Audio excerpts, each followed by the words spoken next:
honored to have you here, Mr. Oz. Shall we turn to Paris at first? If you wish. The attacks yesterday here in Amsterdam City Hall. You gave this lecture for Nexus and you said the struggle of our time is not the struggle between the rich and the poor. It is the struggle between fanatics and the rest of us. Yes. Yes, I've always disagreed with Samuel Huntington about his concept of war of civilizations. It's not that simple. I said yesterday at the Nexus conference, and I still agree with myself today, which is not always the case with me, the only power in the world which can contain and perhaps even defeat fanatic Islam are the moderate Muslims. I think this is the moment for moderate Muslims everywhere to step forward, to raise their voices, perhaps even to take action. Yes. The mayor of Rotterdam here probably agrees with you, although he just said that also we have to take away the magnet called ISIS. We have to go to war. No. Well, look, unlike many pacifists in Europe, my colleagues in the Israeli peace movement and myself, we are not pacifists. We are peace activists. And the difference is that to pacifists, the ultimate evil is war. To me and to my colleagues, the ultimate evil is not war, it's aggression. And yes, Mr. Abu Taleb, aggression must sometimes be repelled by force. It cannot be repelled by force alone. ISIS is a monster. ISIS is violence and death. But ISIS also springs for a certain injury. A big stick is important, but you cannot heal an injury just with a big stick. You cannot hit the injury with a big stick in order to make the injury stop bleeding. It's not enough. So we need the stick, but we also need to think of ways of healing the injuries. Yes. Yesterday you also said curiosity might be a good antidote to fanaticism. Yes. Curiosity? Curiosity and humor. I have never seen a fanatic with a sense of humor. Nor have I ever seen a curious fanatic. You know, the fanatic is a walking exclamation mark, always. If I could only persuade the fanatics to swallow 2 teaspoons of curiosity and 2 teaspoons of humor twice a day, morning and evening, maybe I would qualify for a Nobel Prize not in literature but in medicine. I think, yes, I think curiosity is an antidote, because curiosity is about putting yourself in the shoes, even under the skins of other people.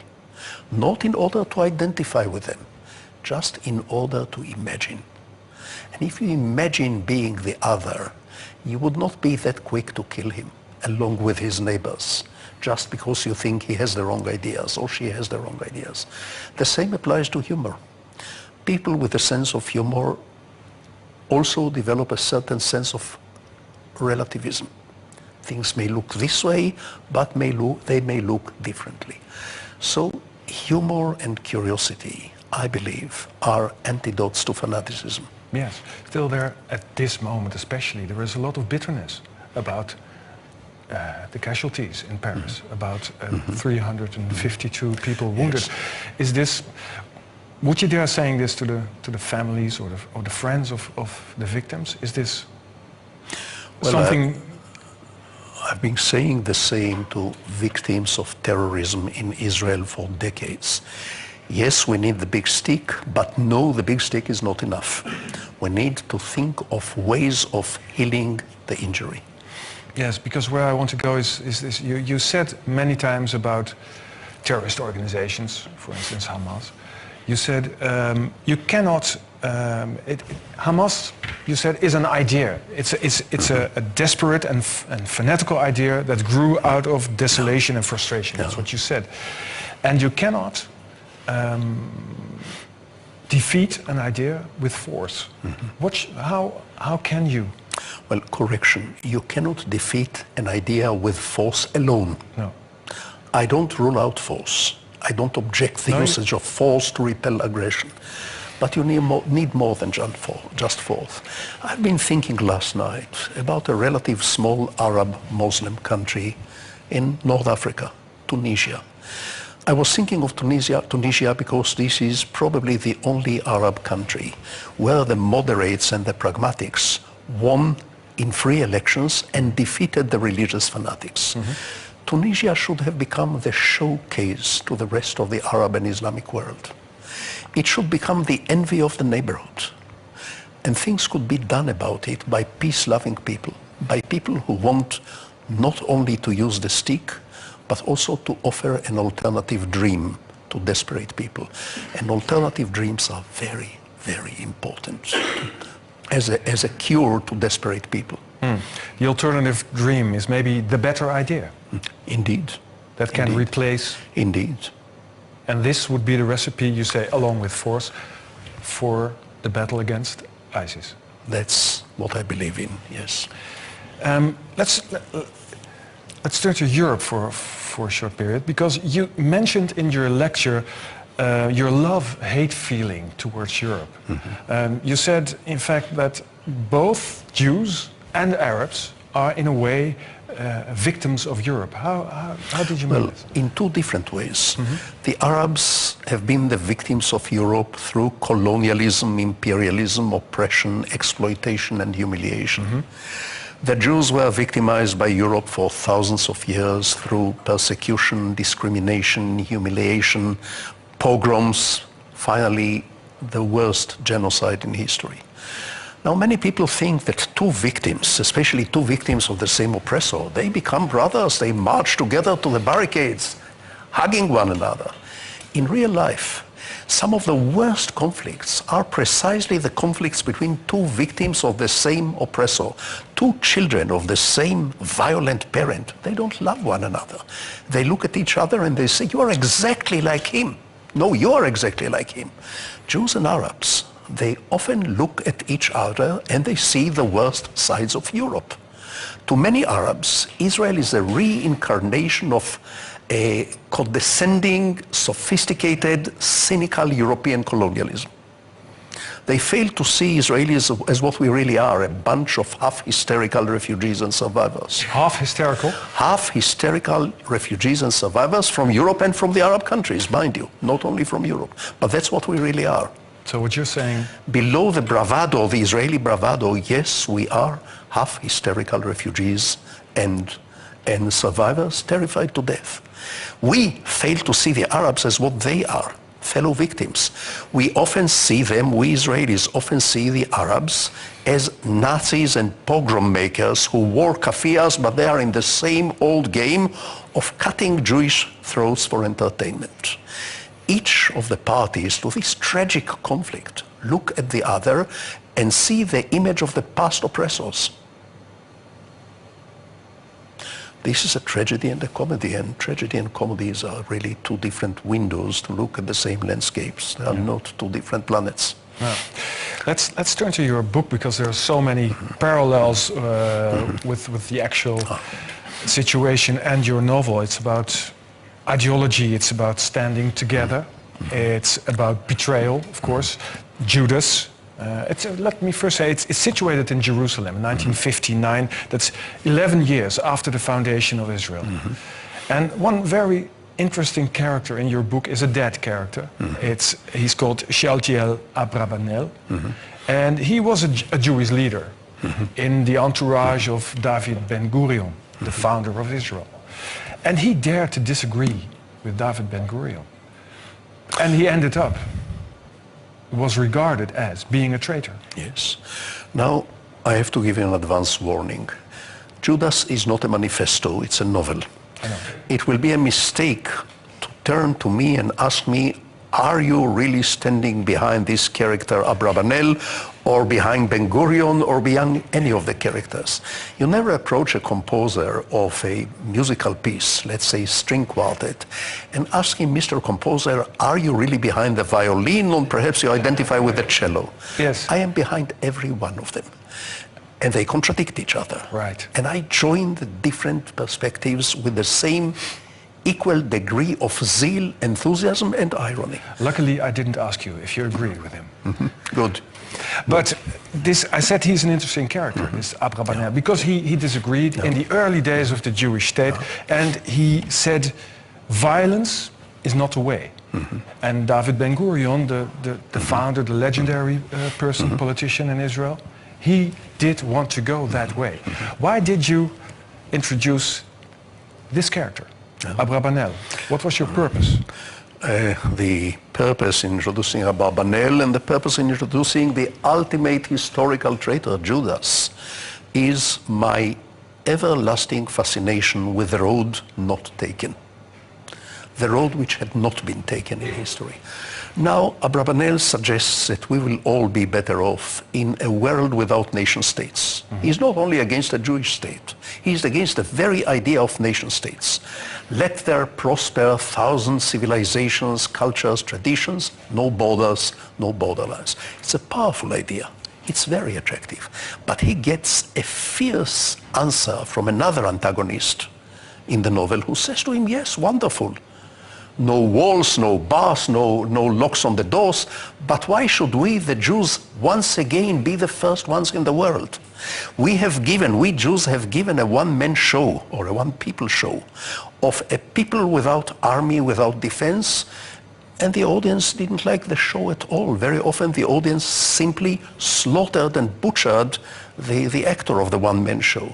So, says this other protagonist, let us Jews, for a change, be the third one in the neighborhood, the fifth one in the world, to give up the bars on the windows and the locks on the doors and all the attributes of nationhood. This argument is as powerful as the argument of Shealtiel Abrabanel, and I want my reader to be confused. Yes. I don't want to make it easy for my reader. There are 5 characters in your book, and maybe they are all different opinions in Israel. And maybe you want to show the reader all these different opinions that are alive at this moment in your country. By the way, it's a fictional character, Abrabanel. Absolutely. He didn't exist. All of them are. All of them Except are. David Ben-Gurion, of course. Well, David Ben-Gurion is mentioned by name, that's right. And Jesus is not fictional, and Judas is not fictional. Okay. To be precise, there are 3 protagonists and 3 ghosts in the story. Ghosts, I don't mean that they walk around wrapped in white sheets, but they are dead people who are vehemently present in the plot of the novel. Yes. Jesus, Judas, Abrabanel, maybe even David Ben-Gurion, although he's not quite a ghost at that time, he's still prime minister and defense minister, but his ghost is in this secluded stone house. Absolutely, absolutely. Yeah. I was wondering if your book is about traitors, isn't it about convictions, in fact? It's the other side of the same coin. This is a novel about loyalty and betrayal, but it's also a novel about love and devotion and longing. First and foremost, bear in mind, it's a novel about people with ideas, not about ideas. It's about individuals with ideas. I was not working sociologically when I wrote this novel. I was not thinking, how would I give a fair representation to each segment in Israeli public opinion? This is not my business. I'm not a parliament. No. But I wanted to bring together an assembly of conflicting and contradicting voices and watch how the personal relationship between them evolves. And there is something in this novel which still surprises even me. The plot only lasts 3 months. Winter, Stonehouse, Jerusalem. They enter, the protagonists enter the novel as antagonists. They dislike each other, they disagree on anything. Toward the end of the novel, they almost love one another, and I don't know how this happens. I have read the novel quite a few times. It just happened. And I can't find the page, the spot, the paragraph where this change of heart occurs. To me, it's almost a secular miracle. I read the novel again and again, looking for the point where the animosity and the antagonism is transformed into something close to love. You didn't find it? I'm still looking for it. Maybe one of the readers in Holland will tell me. I'll read it again. About traitors, there's one main character in your book, Shmuel Ash, a young student who has failed in many ways. He says about these traitors, about traitors and convictions, he says, traitors sometimes simply are ahead of their time. What? I think he is right. It's not that I agree with Shmuel Ash on everything, but No. I think he is right on this. Sometimes, not always, sometimes in history, traitors are labeled traitors by many of their contemporaries simply for being ahead of their time. Many often, very often, in the eyes of many, a traitor is simply a person who changes. In the eyes of those who despise change and hate change and distrust change. This happened again and again and again in history. I can think of poets, writers, thinkers, politicians, heads of states, who were labeled traitors by their own people. Anwar Sadat, when he made the daring step of coming all the way to Jerusalem and extending his hand for peace with Israel, he was called, and is still called, a traitor by millions of Arabs. Menachem Begin, who accepted Sadat's hand and gave back the whole of Sinai in return for peace, he was labeled a traitor by many Israelis. You were labeled a traitor too. Many times in my life, and I wear this as a badge of honor on my lapel because I'm in a very good company. Why were you labeled a traitor? Because, at least since 1967, since the Six-Day War, I am very critical of Israel's policy of building settlements in the occupied territories and gradually annexing the occupied Palestinian territories. You fought in the Six-Day War. Yes, and if the same circumstance occurred again, although I'm an old man, I'll take a weapon and fight again, because 67 was about an attempt to exterminate Israel altogether. I will fight again if anyone tried to exterminate Israel again. But the result was territorial appetites, religious sentiments for the occupied territories. I believe the key to the solution of the tragedy between Israelis and Palestinians is the realization that the Jews are not alone in that country. The Palestinians are not alone in that country. They cannot become a very happy family, one happy family together at this moment, not after 100 years of bloodshed and hatred and violence. They need to divide the house into two smaller apartments and become next door neighbors for now. Then maybe shared economy, maybe shared currency, maybe common market, maybe confederation, maybe the United States or the Middle East. But step one ought to be two states next door to each other, in peace with each other, not in love, but in peace with each other. Your student in the novel, Shmuel, he says, for thousands of years the Jewish people have known the power of books. They have known the power of prayer, the power of education, of commerce, of shrewdness, but they don't know the power of force. Yes. And now they have tanks, they have fighter jets. Yes. He says so, and I think he has a point. Up to a point, it's almost understandable that a people who never had access to physical power is a little bit intoxicated by the fact that now at last it has power. And it tends to forget that power has limits. There are many things that you can do without power, with power. There are many things for which you need to have power. But there are many things which you cannot do with power, and many Israelis tend to forget it. Yeah, and you just said the Jews should realize they're not alone. Yes. And the Palestinians should realize that they are not alone. Is this awareness alive? Oh yes. Over there? Yes. Oh yes. I think if you passed a public opinion survey asking every Israeli Jew and every Palestinian Arab not what is the just solution, not what would you love to see, but simply what do you think will happen in the end of the day, many on both sides will say two states, and some will immediately add, and this was a disaster or injustice, but most people know in their heart of hearts that there is no other way out. Mm-hmm. You can say that Israel was born out of a dream, can't you? Mm-hmm. Was there a moment, was it maybe this moment in 1967 when this dream became a nightmare? Was that a moment?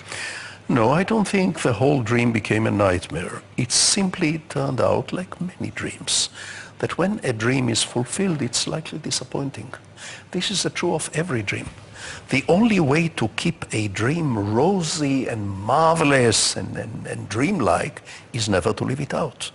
This is true of traveling on a holiday. This is true of living out a sexual fantasy. The only way to keep it marvelous is never to live it out. Israel is born out of a dream. It's a fulfilled dream. As such, it's not as rosy and marvelous as the initial dream was. Only natural. I think the assassination of Yitzhak Rabin is now 20 years ago. Yes. Even then, the dream after that stayed alive? Well, the dream is alive for a very simple reason. Millions of Jews who were unhappy in many other countries in the world, European countries, communist countries, Arabic and Muslim countries, they are in Israel. I won't call them happy, but they are better off than their ancestors were in other countries. This is a fulfillment, a flawed fulfillment, an imperfect fulfillment, but it is a fulfillment. Millions of Jews speak Hebrew again after an interval of almost 2,000 years. And I'm a chauvinist for the language, not for my country, but for my language. It's a wonderful musical instrument. I love it. This is a fulfillment of a dream, to revive a dead language and a dead civilization. So there are lights and shadows. Am I disillusioned by Israel? Yes, I am. Would I like Israel to be much better than it is? Yes, I would. Would I ever consider that perhaps the Jews would have been better off without Israel? Absolutely not. I am the child of Jewish European refugees who survived Europe by the skin of their teeth in the 1930s and went to Jerusalem, and that's why I am here today. Otherwise, I won't be here today.